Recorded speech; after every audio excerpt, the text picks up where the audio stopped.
off because it was so amazing. You know, when you're a writer, sometimes you find these quotes and you're like, damn, I wish I wrote that.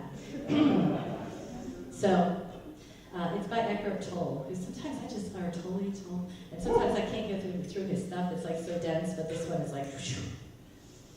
Give up defining yourself to yourself and to others. You won't die.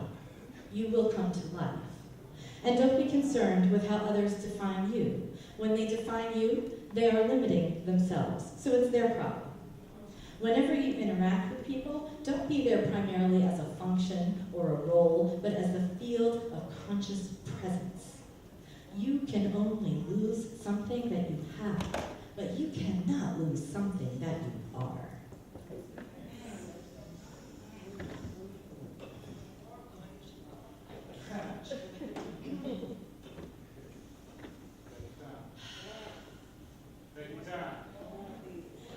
I come in deference to it being Women's History Month.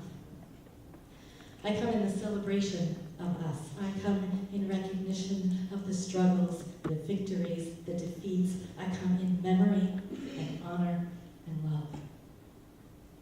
But I come in your presence right now in the present, in this unique point in time when the present feels like the past, when the future feels riddled with ancient problems resurfacing.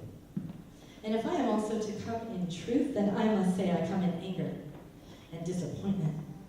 I come shaking my head at how much we are forgetting, at how much we are willing to give up, at how we take the same bait and have the same fight over and over, at how we have drawn the same old battle lines along the contours of genitalia, as if this identifies friends and enemies with any accuracy, at how we continue to be distracted by bullies, and how we continue to act as if our rights can be taken.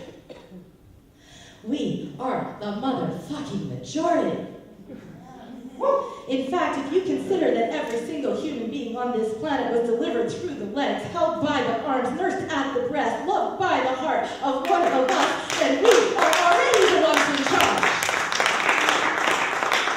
And I can't fathom why we continue to ask for permission, why we feel obliged to uphold the system, why we fight when we have already won, why we do not see our power, why we entertain fools, why we turn on each other.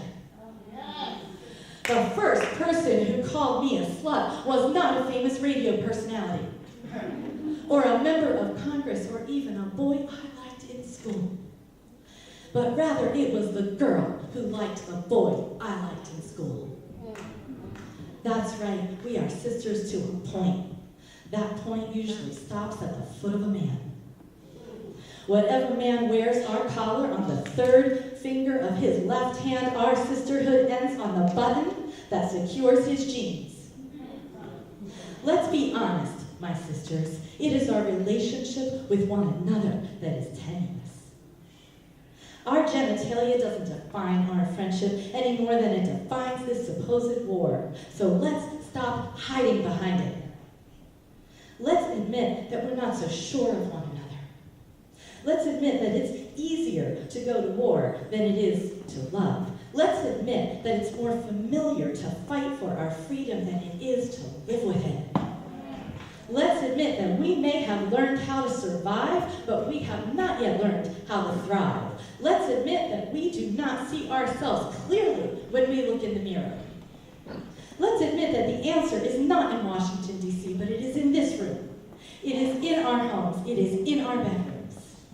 In our ability to stop cutting each other off and leaving each other out and judging each other's choices and letting each other struggle and forgetting who we are and claiming our wisdom and owning our sex and languishing in our vulnerability and teaching what we know about love and knowing there is enough and remembering that we know how our bodies work and claiming that no law, no declaration, no panel, no religion has enough power to stand against us when we are truly united. And admitting that if we are falling, it is not because we got pushed down, but because we let go of each other's hands.